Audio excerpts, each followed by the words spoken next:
वर्ष के विविध नामों का ऐतिहासिक स्वरूप इस विषय पर कुछ लिखा है। वस्तुतः नाम जो एक प्रसंग है, इसका अपना एक सांस्कृतिक, अपना एक राजनीतिक महत्व होता है। वर्ष 2021 में सर्वोच्च न्यायालय में एक मुकदमा दायर किया गया कि भारत को इंडिया हटा दिया जाए और केवल भारत रखा जाए। तो उस समय कुछ मीडिया कर्मियों का इस विषय पर ध्यान गया और उस पर कुछ विमर्श होने लगा। फिर पिछले वर्ष जब G20 का जब सम्मेलन चल रहा था, उस समय कहीं पट्ट पर भारत लिखा हुआ पाया गया, तो फिर उस विमर्श को आगे बढ़ाया गया।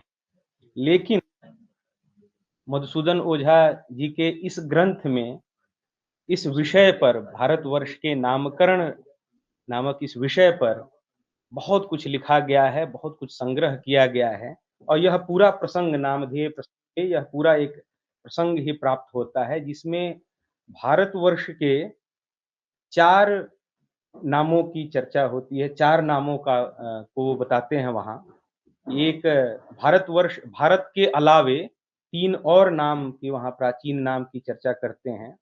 एक नाभिवर्ष बताते हैं कि इसका एक नाम नाभिवर्ष रहा है, आर्षभ वर्ष एक नाम इसका रहा है और एक हैमवत वर्ष। ये 3 भारतवर्ष के अलावे ये 3 और नाम भारतवर्ष के ये रहे हैं, जो कि भारत के पूर्वजों के नाम पर ये नाम है। और जो भारत का नामकरण है, उसके लिए इस प्रसंग में 4 मत ओझा जी स्थापित करते हैं। एक जिसमें से 2 पौराणिक मत हैं, एक वैदिक मत की समीक्षा करते हैं और चौथा निष्कर्ष के रूप में वो अपना लोकमत देते हैं। तो प्रथम पौराणिक मत की चर्चा करते हुए ओझा जी कुछ राजाओं की श्रृंखला बताते हैं कि मनु के पुत्र आग्निध्र हुए, उनके पुत्र नाभि हुए और नाभि के पुत्र ऋषभ हुए और ऋषभ के पुत्र भरत हुए, जिनके नाम से सामान्यतः जो एक अवधारणा है कि भारत का जो ये भारतवर्ष जो नाम है, वह दुष्यंत पुत्र भरत के नाम से है, तो वो भी एक मत है। लेकिन एक इस मत की कि ये जो मनु की परंपरा में एक जो भरत हैं, वह उनके नाम से यह भारतवर्ष है। यह प्रथम पौराणिक मत के रूप में आचार्य ओझा जी यहाँ स्थापित करते हैं और इसके लिए मार्कंडेय पुराण का उद्धरण देते हैं। आग्निध्र सूनोर नाभेस्तु ऋषभो अभूत सुतो द्विजः ऋषभात भरतो यज्ञे वीरः पुत्र शताद्वरः तस्मात्तु भारतम वर्षम तस्य नामना महात्मना। यानी कि ये जो भारतवर्ष है, वह इस मनु की परंपरा के जो भरत रहे हैं, उनके नाम से यह भारतवर्ष यह नाम रखा गया है। इसी प्रकार एक और पुराण की चर्चा करते हैं, विष्णु पुराण का उद्धरण देते हैं कि वहाँ यह प्रसंग मिलता है कि भरत के पिता जब वन में प्रस्थान करते समय भरत को यह राज्य दे गए, तो उस भरत के नाम से इस भारत का नाम पड़ा। ततश्च भारतम वर्षम एतत् लोकेषु गीयते भरताय यतः पित्रा दत्तम प्रातिष्ठिता वनम। ये एक और तीसरा एक और संदर्भ देते हैं स्कंद पुराण का, जिसमें जो मार्कंडेय पुराण के ही क्रम का अनुसरण करता है, जिसमें भी नाभि के पुत्र ऋषभ और ऋषभ के पुत्र भरत और इन भरत के नाम से भारतवर्ष। नाभेः पुत्रश्च ऋषभः ऋषभात् भरतो भवत् तस्य नामना त्विदं वर्षम भारतम चेति कृत्यते।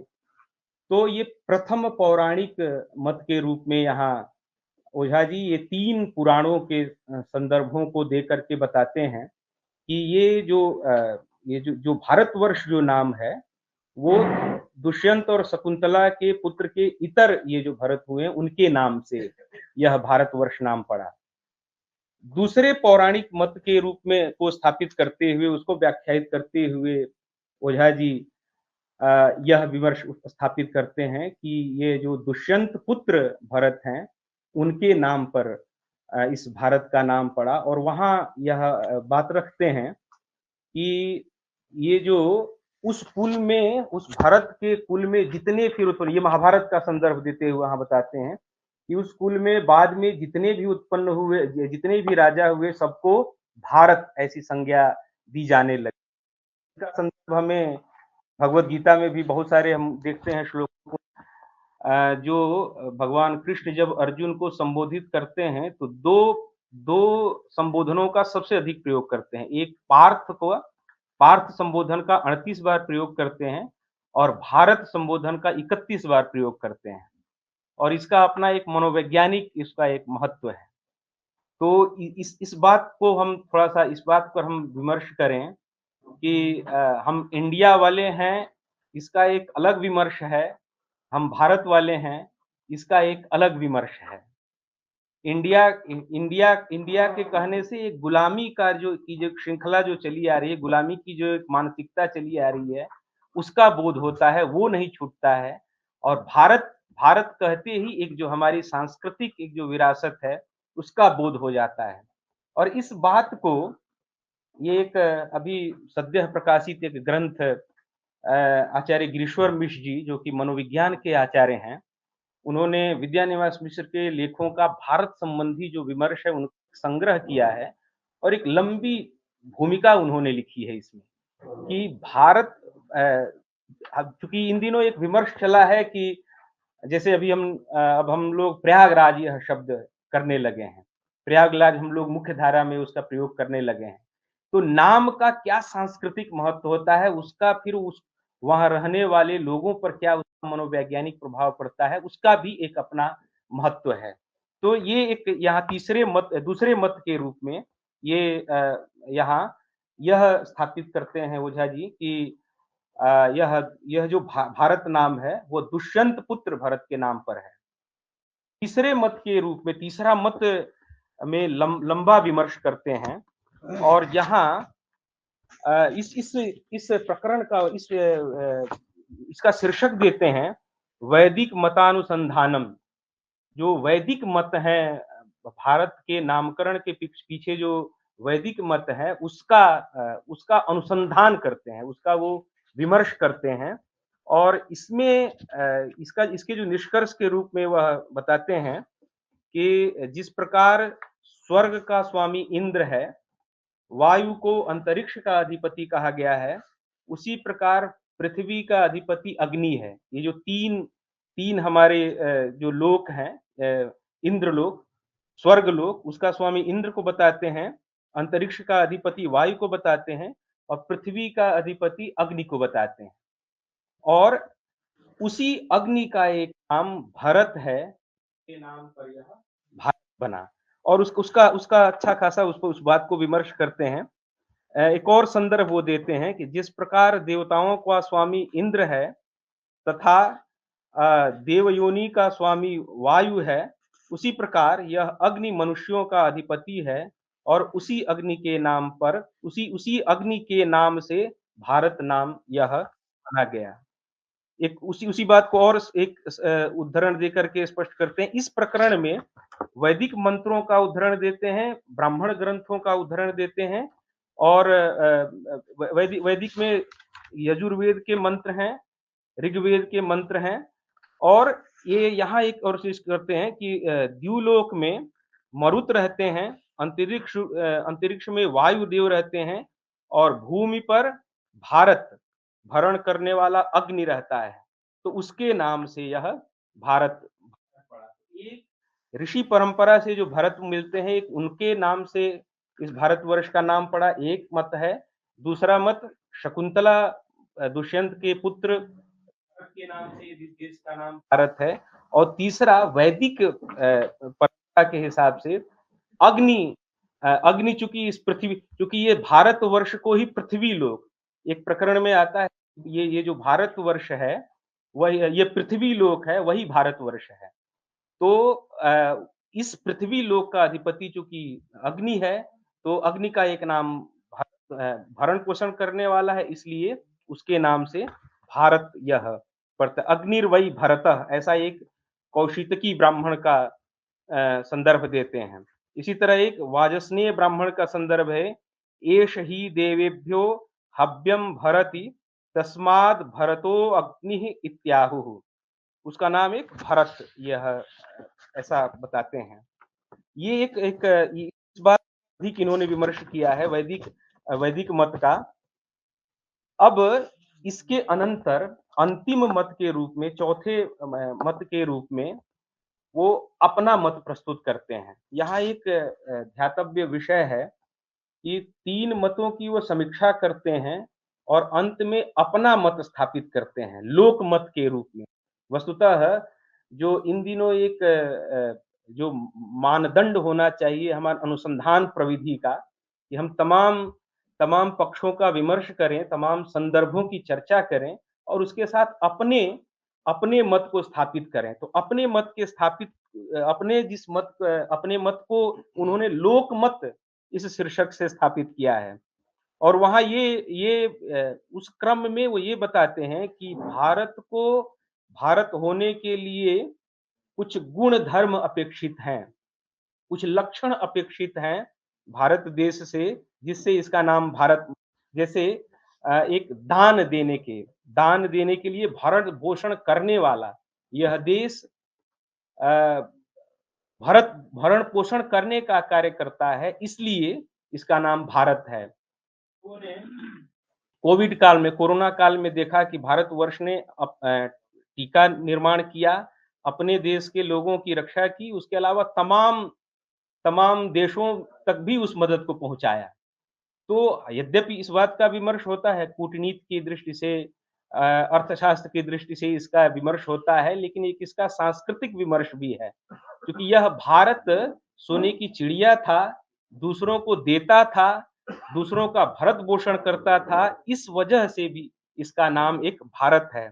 और लक्षणार्थ इसके रूप में इसका हम ये देख सकते हैं कि यदि यदि भारतवर्ष में, यदि इस देश में दान देने का गुण है, तो यह भारत है, और यदि दान देने का गुण हम में है, तो हम भारतीय हैं। तो हम ये कह सकते हैं कि इसके माध्यम से एक संदेश देना चाहते हैं कि यह दान देने की प्रवृत्ति हम में होनी चाहिए, तभी हम भारतीय हो सकेंगे। इस प्रकरण के अंत में एक हिंदुस्तान जो भारतवर्ष को एक जो हिंदुस्तान कहा जाता है, भारत को हिंदुस्तान कहा जाता है, उस बात पर विमर्श करते हैं और उसका शीर्षक उन्होंने दिया है हिंदुस्तान शब्दस्य भारतैक देश संज्ञात्व व्यवस्था। मतलब कि इसका हिंदुस्तान क्यों नाम है, इस पर वो विमर्श करते हैं। सामान्यतः इतिहासकारों में एक जो धारणा है कि ये सिंधु नदी के इस पार रहने वाले जो को उस पार वालों ने हिंदू कहा। क्योंकि फारसी भाषा में, पर्शियन में दंत्य स नहीं प्राप्त होता है, तो वो स की जगह वहाँ ह का प्रयोग होता है। जैसे सप्ताह, सप्त-अह, 7 दिन, तो इसके लिए वहाँ हफ्ता प्रयोग में होने लगा, फारसी में हफ्ता प्रयोग होने लगा। तो उसी तरह सिंधु की जगह वो इस स्थान को स्थान कहने लगे। कई जगह हिंदुस्तान कहने की परंपरा है भारत देश को, लेकिन ओझा जी हिंदुस्तान शब्द का ही प्रयोग करते हैं संस्कृत में भी। तो वो जो हिंदू प्रदेश है, अब एक और इसका एक और इस हिंदू शब्द का, जो सिंधु शब्द हिंदू शब्द हो गया है, उसका भी एक सांस्कृतिक अपना एक महत्व है। सामान्यतः हिंदू कहने से एक हिंदू, इन दिनों हिंदू शब्द एक धर्मवाचक हो गया है। लेकिन यदि इस दृष्टि से हम इसके स्वरूप का विमर्श करें, तो एक धर्मनिरपेक्ष, क्योंकि उसको इस जगह को हिंदू कहा गया। तो हिंदू हिंदू यहाँ रहने वाले इधर इधर जितने रहने वाले वो कोई धर्म विशेष उस समय नहीं था। इधर जो भी रहता था सब हिंदू हो गए और हिंदुओं के रहने का स्थान हिंदुस्तान। तो वहाँ कोई धर्मवाचक नहीं था। बाद में ये परवर्ती समय में यह हिंदू धर्म जैसा एक धर्म हो गया है। तो ये इस पर चर्चा करते हुए वो कहते हैं कुछ संदर्भों की चर्चा करते हैं और ये पारसी भाषा का एक ग्रंथ है, उसके उसके प्रकरण के रूप में वो कहते हैं, उसका संदर्भ देते हुए कहते हैं कि भगवान वेदव्यास का उधर जाना कभी हुआ है, कभी फारस देश में जाना हुआ है, इस बात की वो चर्चा करते हैं और मूल उस अवेस्ता भाषा की उस पंक्ति को यहाँ उन्होंने का उन्होंने उद्धरण दिया है और उसका संस्कृत अनुवाद किया है। एको ब्राह्मणो व्यासो नाम सिंधु स्थानात् आगतः तत्सदृशो बुद्धिमान क्वचिन नास्ति। वो जो व्यास उधर गए हैं और वो उनके जैसा वो चर्चा करता है, वह उसमें जो जरथुस्त्र जो है वो चर्चा करता है कि एक व्यास नाम के एक व्यक्ति इधर आए हैं, उनके जैसा विद्वान कोई नहीं है। तो इस प्रसंग में वो वहां चर्चा करते हैं और ये इस ग्रंथ के जब जिसकी चर्चा कर रहा था 65वीं आयत में वह लिखता है कि व्यास हिंदुस्तान से आए हैं और व्यास नाम का ब्राह्मण हिंद देश से आया, यहाँ उसके समान बुद्धिमान कोई नहीं था, ऐसा इस आयत में वो चर्चा करते हैं। तो ये यही यह प्रकरण समाप्त होता है। इन दिनों भारतीय ज्ञान परंपरा के प्रसंग में चर्चा होने लगी है और यह विमर्श चला है कि हम अपनी परंपरा की श्रृंखला है उसकी पहचान करें। तो उस क्रम में मुझे लगता है कि यह ओझा जी का जो एक विमर्श है कि हम प्राचीन अपनी परंपरा, जब हम भारत शब्द का व्यवहार करेंगे तो हमें हमारी उस प्राचीन परंपरा का भी बोध होगा। अब उसका तात्पर्य ये नहीं कि हम केवल पुरानी बातों को ही बस रखें। वस्तुतः भारतीय ज्ञान परंपरा हुआ या ये जो ओझा जी की जो यह व्यवस्था है, इसमें एक वर्तमान की अनुभूति और जो पुरानी स्मृति है, दोनों को साथ लेकर के चलने का एक मुझे लगता है एक विमर्श होना चाहिए और ओझा जी के इस विमर्श के प्रति जागरूकता और बढ़ाने की आवश्यकता है।